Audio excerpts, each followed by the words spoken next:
Welcome to our channel. Today we how to log into Slack for automated status updates with bots. Easy tutorial step by step clearly. Open your web browser and navigate to the Slack website. In the top right corner, click on the Sign In button. Enter your registered email address in the required field.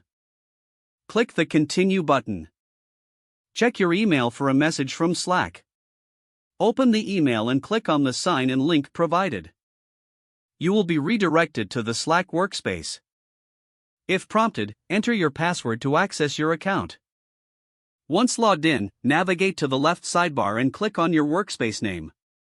Select Administration and then click on Manage Members. In the Members section, look for the option to invite a bot. Click Invite a bot and select the bot you wish to use for automated status updates. Follow the on-screen prompts to complete the bot integration process. Once the bot is added, return to the main workspace view.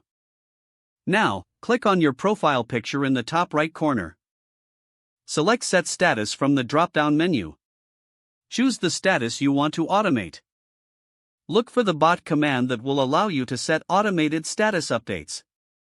Type the command in the message input area and hit Enter to activate it. Your status will now be updated automatically based on the bot settings. Make sure to adjust the bot settings as needed for optimal performance. Feel free to test the automated status updates to ensure everything is working smoothly.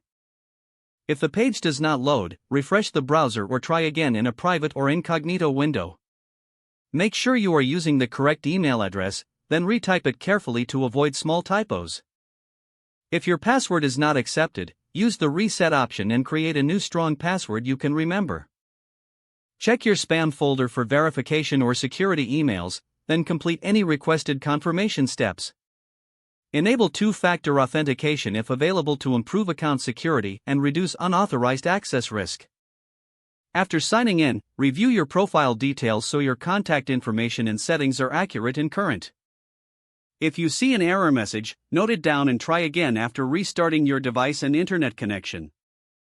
Don't forget to like this video and subscribe to our channel for more step-by-step tech guides.